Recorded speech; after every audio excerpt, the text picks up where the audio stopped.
This is a very sad, dark story, and it's different this time because this time it involves someone I knew, someone I worked with. This is the story of a man I knew who murdered his family. What's going on, guys? It's Complexity with a Lasting Opinion, and something crazy, as you can see in the title, came across my YouTube recommendations. Creator Clash's dad, who's also known as Nathan Barnett, and I know typically you're supposed to say the real name and then what they're really known for, but at this point in time, he's just become a staple as dad here on YouTube. He put up a video going over a former cameraman of his who ended up murdering his entire family. So I mean, I'm, as a lover of true crime, as a lover of the wicked stuff, I figured we'd give this a watch, take a look at it, see what we can glean from it. And honestly, if there are those of you who are wanting to have more videos on this, kind of have it like go deeper into it, get the police report, figure out what we can about it, and kind of make a what do we know type of series with this situation, kind of like how we did with the kid behind the camera situation, I'll say get the video to 15 likes and we will figure out what we can about this, maybe do a little mini series on it. So without further ado, let's see what Nathan Barnett has to say about his former cameraman murking his entire family. Welcome to a different video. I feel like I say that a lot now. You may be familiar with my Grave Stories series where I cover dark and spooky things, true crime, ghost stuff. I was a former grave. That couch looks so uncomfortable, but for some reason I like it, and I don't know why. I know, completely off topic, but digger. I kind of fascinated with spooky, scary stories. Same. This is, I don't even know if I can categorize this as that. This is a very sad, dark story. And it's different this time because this time it involves someone I knew, someone I worked with. You know, honestly, that I can totally understand that, because it's like, it's the difference between knowing what cocaine is and then having a line of it in front of you, right? It's one thing to know something is real. It's a whole other thing to actually experience it, see it firsthand, et cetera, right? It's kind of like, it's one thing to know the devastation that suicide or a death can be, a non-natural death, whether it's murder, whether it's suicide, whether it's an accident. You understand the veracity that has on a person's life. But it's a whole other thing for it to actually happen to you, or to, well, not to you, but like to somebody close to you, I don't even know how I'm going to get into this, but I guess here we go. This is the story of a man I knew who murdered his family. It's like a Chris Benoit situation.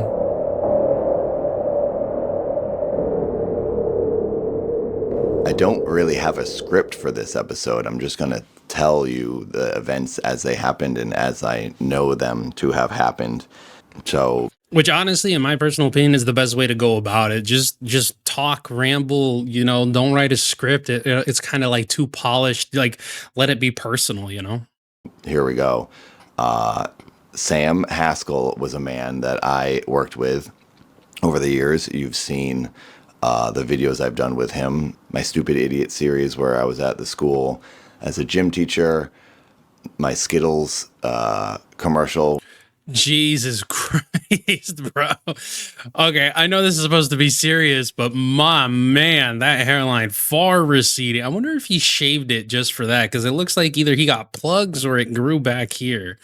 But damn. Where I was a spokesperson for Skittles. He's actually in my Keith Abacary Ninja Turtles music video. We dressed him up as Dolph Ziggler because he had blonde hair. So Sam was the guy who owned a Red camera.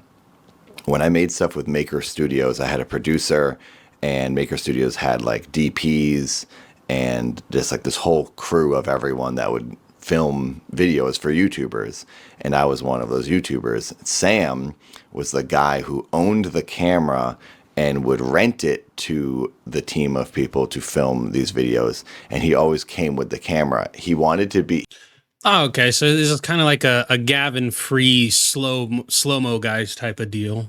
he was a DP, but he never really filmed the videos. There's always another DP that filmed it. Sam would just get like paid for the camera.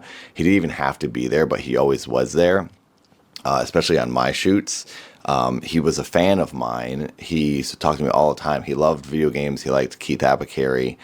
So he'd always be around. So I knew him basically as like the camera guy.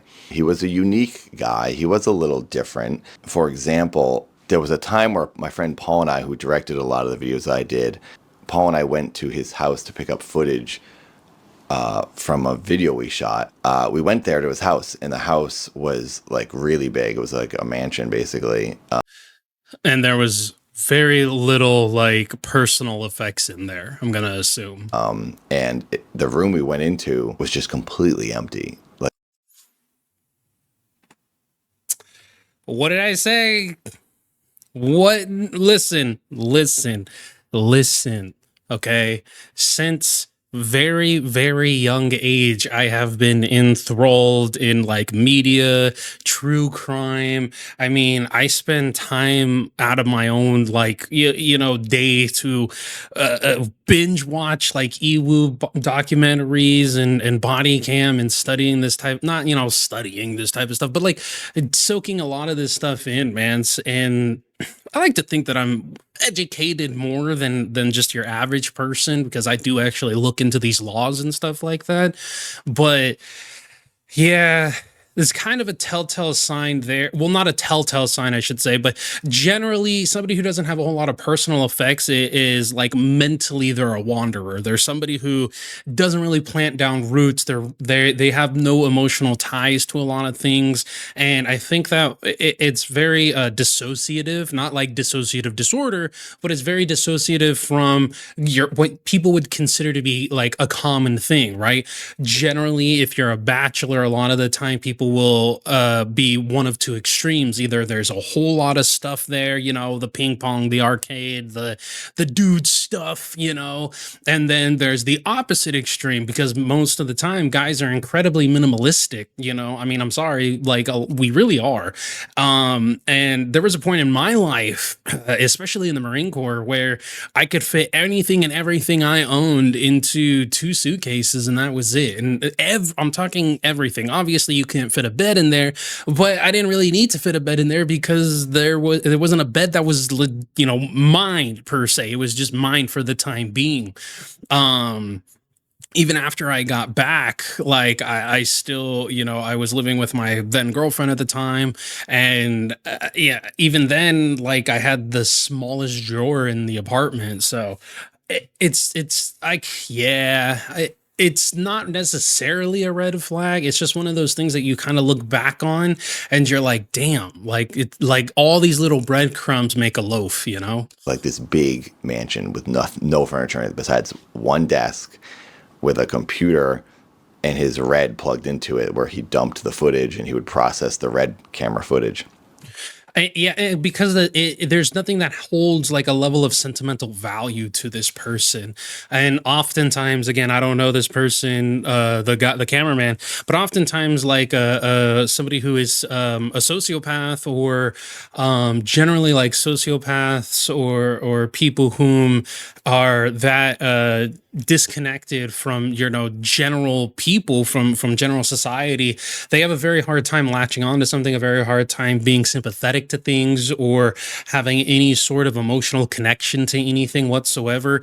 Like they understand the emotion they're supposed to have, but not necessarily feel it themselves. I'm trying to think of maybe a show that really emulates that well. I guess technically, if you like Dexter kind of shows that, where especially in the new Dexter, where the kid is basically taught by the dad, who knows that he's a sociopath or knows that he's not like normal people, how to react to certain things.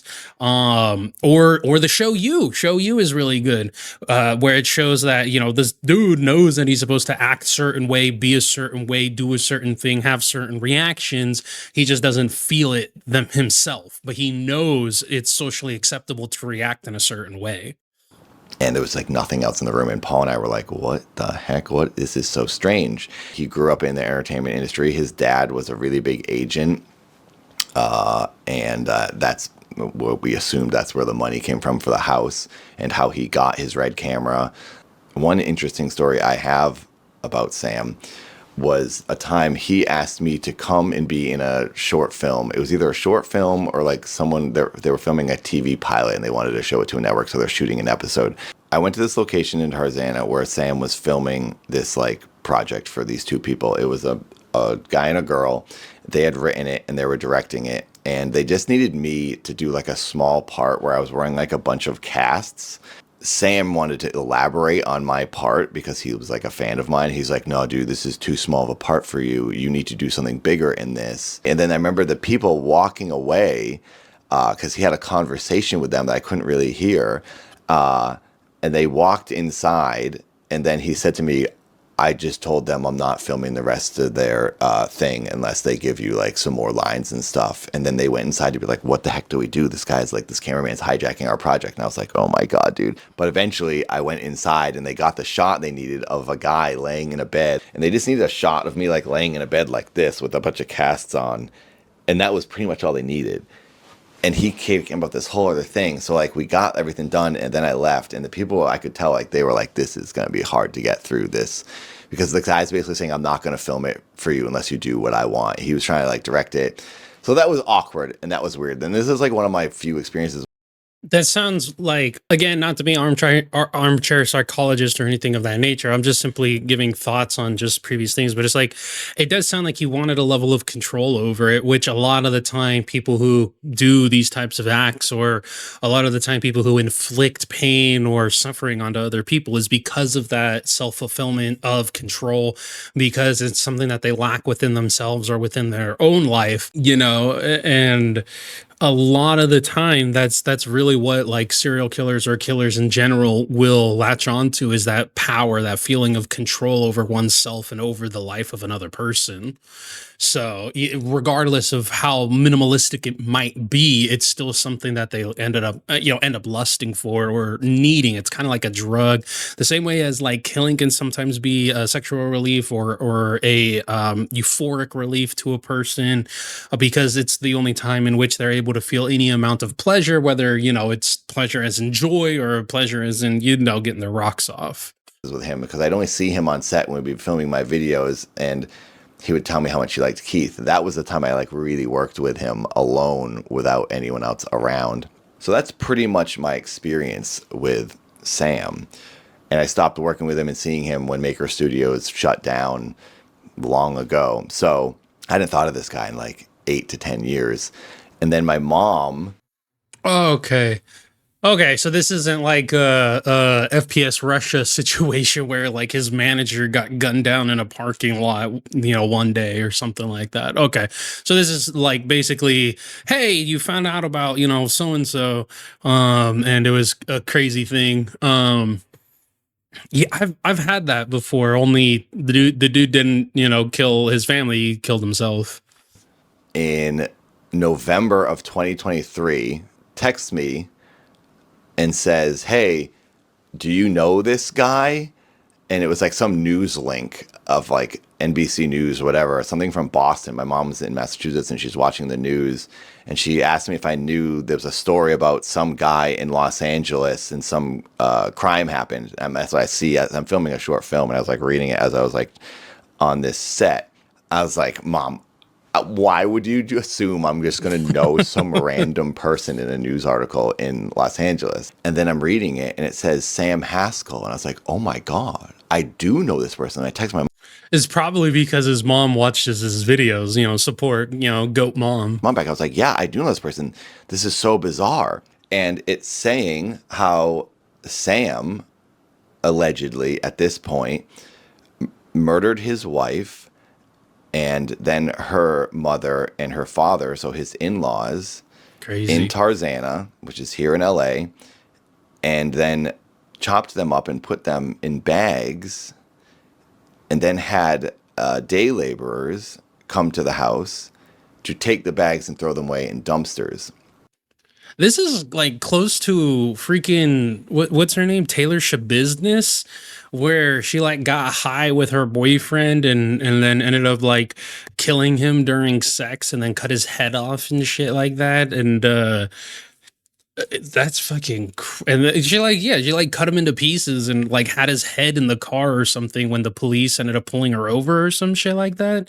That's fucking wild, man. These day laborers, the workers that we tracked down today, say on Tuesday afternoon they were paid $500 to collect some trash bags from the home of the man who's now in jail and accused of murder. Okay, listen, ain't no motherfucker paying 500 smackaroonies to get rid of something that isn't illegal. I'm sorry, like, unless you have like a yard full of junk you're getting rid of, because you can, you know, like okay, morbid, yes, but you can very freaking easily, God, this is gonna sound so bad. You can very easily like chop a body down into a trash bag. Like you can. There's easier ways to dispose of a body, but anyways, God, that's not good. So if you're a freaking, you know, laborer, if you're a trash guy or something like that, and someone's like, hey, I got something that if you want to come by on your off time or something, I'll pay you extra. Don't do it. You do not fucking do it, because you never know. You might end up having the FBI knocking on your door and thinking that you're a part of it. The man told the workers they were full of rocks. The workers say when they picked them up, it felt like there was meat inside. These day laborers told us.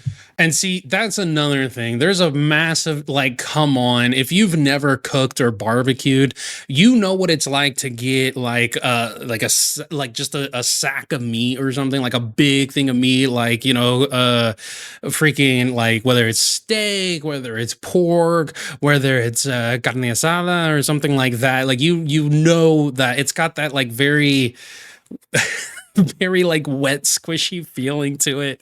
This is not good. This video is supposed to be serious. Us a chilling story of being hired Tuesday afternoon by a man we now know was Sam Haskell and asked to haul away 3 large trash bags from inside the garage at Haskell's home on Coldstream Terrace in Tarzana. Okay, see, that's even worse. 3 trash bags and you're getting paid $500. Immediately, I'm thinking there's a body in there. Immediately, I'm thinking body, drug equipment, or like you know, it's something like that. It's either bodies or like freaking like beakers and all that shit. Like those are the first 2 things I'm thinking of. Either that, or I guess the last thing would probably be like money. And you would ask yourself, well, who would be getting rid of money or something? Maybe it's like money that got hit with a dye bag or something like that. They say they saw human body parts inside. But of course, 3 trash bags. Yeah, that would be one bag, including a belly button. They say they took the bags right back to Haskell, left them on the driveway, returned his money, and drove immediately to the police. Okay. I wouldn't have done that. My first instinct would have been call the police, drive around the corner, right? Drive around the corner, call the police, let them know, right? And this is the reason why. This is the reason why. Now, of course, you're going to have to explain to the police why the fuck you did that. And this would be my reason. 1, did not want to alert the possible perpetrator that I knew what the fuck he did, right? Because then you never know, he might pull the blicky out and you might be the 4th bag. Like, I'm just being realistic here, okay? And then 2 is, if you put it back and then you go to the police station, you're giving that person, 1, acknowledgement that, you know, something's wrong here, and 2, you're giving the person the evidence and time to get rid of the evidence. You know what I'm saying? So that would be a tricky situation there. Haskell was arrested Wednesday after the dismembered torso of a woman was found in what police say was one of those trash bags in a bin in a parking lot in Encino. See, that's what I'm saying. They gave him time to get rid of it. And if he was just better or smarter, or he took it to like a marina and weighed it down or something, or went out into a local forest or a local park or something, and I'm not talking about like a tiny little park next to, fucking playground or something. I'm talking about like a national park or a forested park or something like that. He could have got away with it for a lot longer than just, the 72 hours, 96 hours that he got away with it or something. Police then searched Haskell's home, and law enforcement sources have told the I-Team they found a lot of blood and evidence inside that suggests the home was the scene of a murder. He's being held in lieu of $2 million bail on suspicion of murder. No criminal charges have been filed yet, but he's expected to make an initial court appearance Monday morning. They went to a police station and told the cops what happened, and the cops said, "We can't do anything. You have to go to another police department." The guys were shocked, and then they go to another police. Okay, why the one and only reason I think why they wouldn't be able to do anything is if they didn't have like the staff and the equipment to properly investigate that situation of a triple homicide. Because you have to understand that there's a incredible caveat of police officers. Okay, your regular patrol officers are completely different from your highway patrol officers. Then you also have your sheriff offices. Then your marshal, your FBI. You have even the postal service has their own police force and have the ability to arrest you. Hell, fire marshals have the ability to shoot you. So like, there's a massive caveat to what a person or to police departments or any sort of law enforcement. So it's entirely possible that they didn't have the proper, staffing, equipment, and experience. But at the same fucking time, you would expect them to like call the police department that does. It'd be like, hey, we have a case that that we can't handle and we need your help. Because what happens if they walk out of that police department and are never seen from again? You know what I'm saying? Or they just decide, fuck it, like, I'm not saying anything. Maybe I didn't see what I thought I saw. You can totally play the fact that they might have been in shock. There's a whole caveat again of things that could have gone wrong here. Oh God. Department, which was the highway patrol, I think. And they said, "We can't do anything for you. You have to call 911." Yeah, okay. See, it's the highway patrol. So that's starting to make a little bit more sense there. I don't know all highway patrol and everything, but generally highway patrol is not like an investigative branch. Like they investigate, right, of course, but it's not like they have detectives on highway patrol. They don't have investigators there. They have police officers, boots, well, I guess more like rubber to asphalt, but still. So that kind of makes a little bit more sense. I would have to know where this took place and what the actual like affiliated duties of the highway patrol is. But that sounds like kind of what I was saying, that they probably just didn't have the equipment and the investigative skills and or personnel to handle this case. 911. Like, what the heck? You're reporting a murder and the cops are just like, yeah, go somewhere else. This is insane to me. So then finally, the guys called 911. I do agree, though. They 100% should have contacted a separate branch or PD that could handle this and had them meet them at the highway patrol office. And these guys were freaking out, too, because they thought this guy, now he's seen them, he's going to come for them, he's going to try to kill them. What did I say? Bro, I'm a fucking psychic, bro. I'm a psychic. See, this is exactly why I said take the shit, go around one corner, just one corner, no further, okay? Round the corner, make the call. You're like, you know what?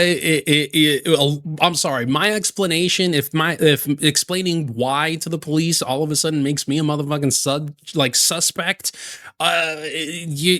good police work is you're going to clear me and clear me very fast.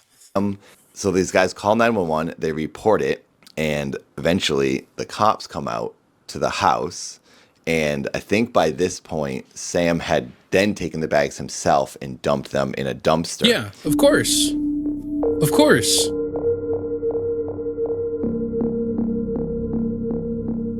God, wait, can you see the head?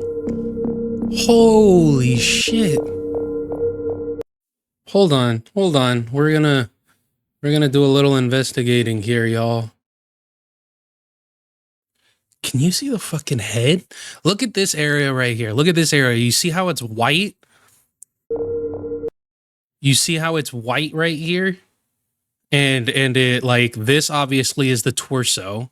That, oh, you know what? That might just be the tied off top. But then you see how it kind of takes form here? Like, it looks almost like you have shoulders right here, torso, and then the head. I mean, that could just be his head. No, it's not just his head. His head is over here, and then the white, which I'm going to assume is the glare coming off of the sun, is giving it its shape as he's holding it. And then that looks like the legs, but he said he found a torso.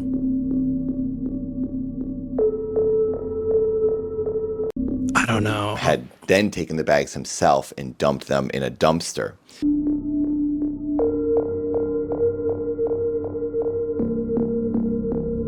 Yeah, that looks like a head attached to a torso.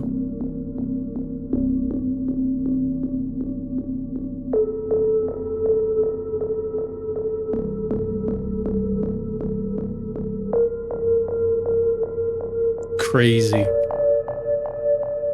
And it wasn't until later when a person was rummaging through the dumpsters somewhere in LA, and they opened up a bag and they found a limb in the dumpster.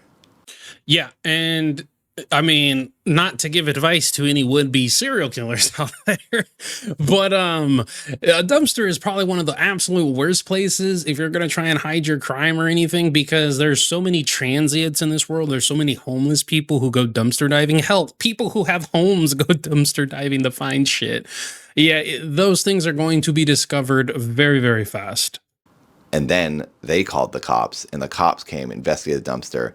Then the cops went to Sam's place, investigated in his place, and then they found all the bags of body parts in different dumpsters around LA. Yeah.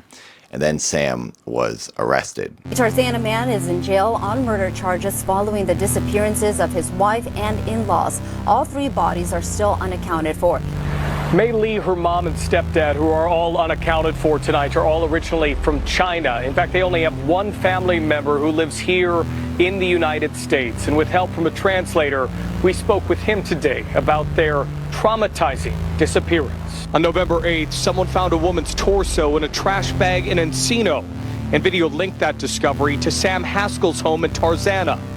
Hours later, police said Haskell's wife, Mei, her mom, Yan Cheng Wang, and stepdad, Gao Shan Li, were missing. Law enforcement sources told the I-Team officers searched Haskell's home and found a lot of blood and evidence inside that suggests it was the scene of a murder. Haskell's wife, Mei, is missing, along with her parents seen in photos from the LAPD.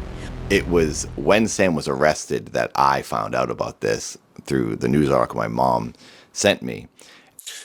That is crazy. I mean, you got to think about what would have a person just snap in this way. And it's like, well, did he snap, or was he always just like this and finally decided to, enact it and go for it? Did he always have these thoughts? Did he always have this impulse inside of him telling him, do it, do it, do it, do it, do it? Or is this one of those things where he was always a little eccentric, a little weird, and then just one day, cuckoo. I texted immediately the producer I worked with at Maker, a bunch of other people, camera people, and people who knew Sam. And I was like, are you guys seeing this? Have you seen this? And most of them hadn't seen it at that point. It was just like, it didn't feel real. It's so strange that it's so weird. It's just like, this isn't a real thing. This isn't happened. This is in movies. And this guy that we all worked with, and we all had fond memories. This is some of the best days of my life, filming these videos. And then to hear oh, that person then ended the three lives. It was just, I couldn't believe it. So I had to talk to them She's like, this is real, right? Like, oh my gosh, this is crazy. And like to have them react to it helped me understand that this really did happen and this is strange. I mean, you're in a world of disbelief. I totally understand. Like it's crazy because it's one of those things where it's like, yeah, this happens in the world, but it just doesn't happen to me. And that's, I think, what a lot of people kind of go through life with is like, yeah, this happens. People get broken into, people get harmed to there's evil out there in the world or bad people out there in the world, whatever you want to, chalk it up to, until it happens to them. And then it's like surreal because now it's in their face. It's in their life. It's disrupted their life, I thought about it earlier this year. I was like, I wonder what's going on with that. And there was no updates until a few days ago. Sentenced. Paul, my director friend who went over to get footage with me that one time, sent me a new link that says Sam Haskell dies in prison from suicide. Self-end. A Tarzana man accused of a triple murder has died in jail. Deputies say Samuel Haskell was found at the Twin Towers Correctional Facility just after 4 a.m. Saturday. He was charged with the disappearance of his wife and parents. Investigators say he dumped dismembered body parts in an Encino trash bin. As for a motive, Hochman says Haskell had been having an affair with a 27-year-old woman. But his suicide means the world will never find out the reason for such a heinous crime. Now no one Crazy. knows why he did it. I mean, there's so many better ways. Just get a fucking divorce. Like, I mean, unless like she's the breadwinner and they're the breadwinner of the family, I can understand why it would be a lot harder to want to get a divorce. But like, listen, in a relationship, in my personal opinion, right? My very lasting and personal opinion is break up with the person if you want to cheat on them.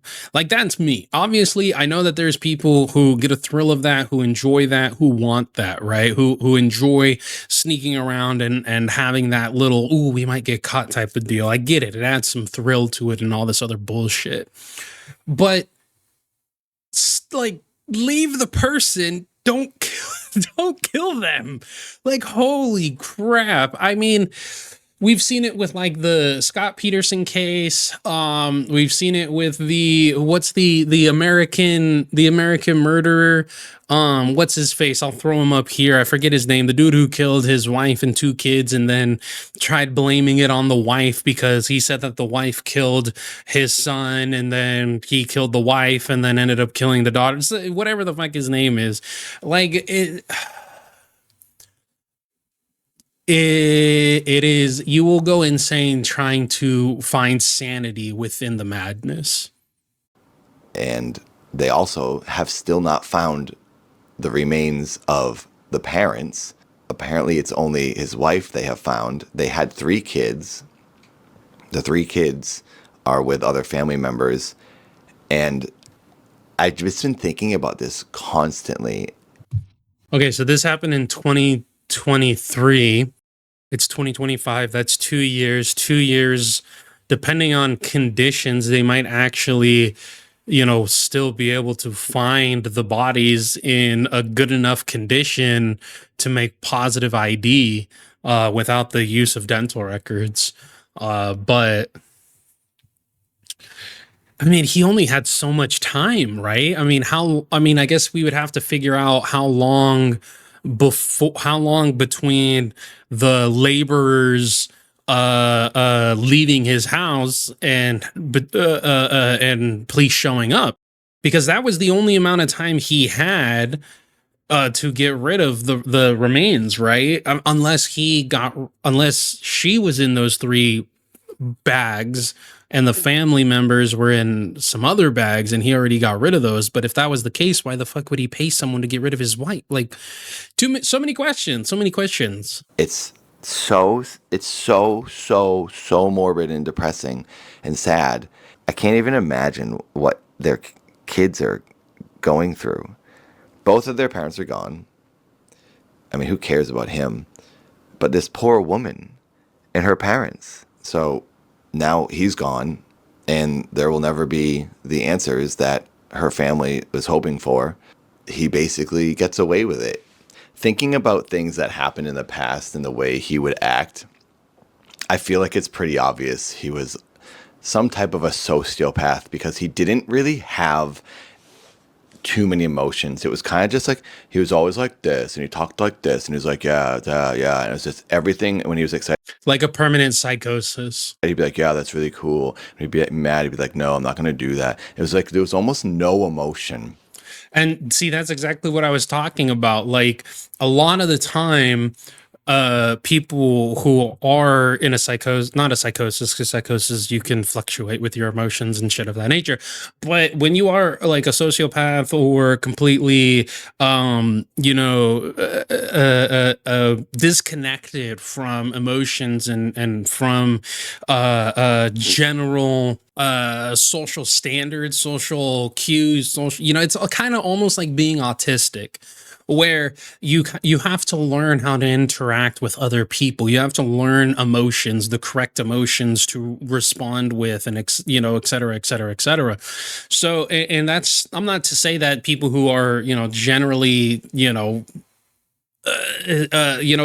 baseline is who cares, because that's mine, is going to be a psychopath or anything of that nature. But there are certain signs where some people are just not entirely there. Like there's that portion of the puzzle piece that just didn't find its way to the final product, And now you'd think like, oh, that's a sociopath, knowing what he's done. But beforehand, you don't want to judge someone. I just wish we could have known he was such an evil monster. Or maybe he wasn't then. Maybe something happened to him. That's what I was saying. I mean, he could have gotten into drugs, and that could have been some fueled some sort of like 8-ball fueled rage or psychosis or something like that, or hallucination or something of that nature. I mean, obviously we would have to look into the police records, the available police records, to see if any drugs were, whether illicit or, prescribed drugs were there. Like, was he prescribed any mental prescription drugs or anything of that nature? Yeah, he could have been fighting with this his entire life. You never really know. He's a monster now. He ended up being a monster and being the biggest villain I've ever encountered in my entire life. And this poor woman and her parents fell victim of it. I wish there was a way someone could have warned them. But now I'm just talking fantasy. So anyway, I have to agree. Unfortunately, without great evil, we'll never understand great good. It's a catch-22. If there's no bad in the world, then there's never any good, because good is what's better than bad. There's good enough. There's good, great, amazing, all these different things, which would lose any sort of meaning or semblance if terrible, evil, darkness, fear and horror left the world. If there was never anything to fear, then there would never be anything to be grateful for, which is the truth. And that's kind of what makes life so amazing and makes people so grateful for life, is the fact that it comes to an end, whether by some sort of intervention, whether you believe God has a plan and that car crash was supposed to take your best friend, your wife, your kid, whatever the fuck it is, or by your own hand, by somebody else's hand, whatever it may be, the fact that life has an ending is what makes it precious. This could help raise awareness for mental health. And I really, really hope people out there who are having any struggle with anything, some emotional imbalance or sadness or anger, like, you're allowed to talk to people about it. You don't have to feel like you're a bad person or something's wrong with you if you don't feel right. Because this Sam clearly was struggling with something. If he had talked to someone, this might not have happened. So I would really like to encourage and promote the idea of talking about your feelings and what's going on in your head, no matter what. It's an incredibly dark story. and really strange when it's someone you hung out with. Thanks for watching. Take care of yourselves. This is crazy, right? Like, this is how quickly things can go from just your average sunny day to a complete and utter whirlwind of chaos. I totally understand, and it's incredibly unfortunate, you know. It's absolutely one of those things where you're just like, fuck, you know, like you feel bad for the person, but you also kind of feel good in a little bit because you're like, shit, I'm happy that didn't happen to me. And for those of you who shit like this has occurred to or has happened to, you know, feel bad for you. And it's easy to turn around and be like, hey, then tomorrow's going to be better and all that. But you really never know. But it is best to keep that mentality of tomorrow's always going to be better. The only thing I can even equate this to, right, is the fact that I was in a relationship with somebody, and out of the blue, she ends up finding out her mom's in jail. You know, she's never had a relationship with her mom, never really talked to her mom. Her mom was never there throughout her entire life. And she comes to find out the reason why her mother is in jail is because her mom is a diagnosed paranoid schizophrenic and ended up killing my ex's grandmother with her bare hands. Beat her to death. And so it was one of those moments in life where you know, you so much good could be around you, and you're living your life, you're going through your life, your 9 to 5, your hobbies, your loved ones, your whatever you're doing, and tragedy can come out of nowhere. You know, stuff that is you see only in movies and TV shows, and you hear about it on the news, and that shit's happening over there. But until it's in your own backyard, until it's your family, until it's your loved ones, until it's like within your circle of life, it's just one of those things that it's not real until it's real. It's crazy. Shout out to dad. Feel bad for the guy. Feel even worse for the family, the kids, and all that. I really hope that in some way, shape, or form they get closure down the road. With, you know, technology nowadays, you never know what might happen. This case could end up being closed in 5, 10, 20, 30, 40, 60 years. You know, hopefully sooner than better. But you know, like I've always said, you guys, you know, take care of yourselves, take care of the ones you love, hug somebody close to you, text somebody close to you, tell them that you love them, tell them that you care about them. And if they're confused by that, if they're confused by you doing that, it's probably because you don't do it enough. If they're surprised by it, it's probably because it doesn't happen enough. People are only in our lives for such a short period of time. If you really think about the grand scheme of life, 100 years ain't shit compared to, you know, compared to how fast technology and how fast life moves. You know, I'm 29. I never thought I was going to make it to 18. You know, and now I'm 29, and just the other day I remember being 13 taking my first fucking drink, you know, and I don't, it's crazy, you know. And now I'm happy. I'm with somebody that I absolutely love and want to have a family with, and all this shit. I'm not a roaming bachelor anymore, and it's wild, it's crazy. But I have been Kmplxity. Please take care of yourself, take care of the ones you love, take care of your family, whether they're, you know, walk on 2 legs or 4 legs, whatever it may be, whatever it is that you hold dear to yourself, take care of it. I know I'm not trying to get all preachy out here or anything, video's long enough, but as always, guys, I will see you in the next one.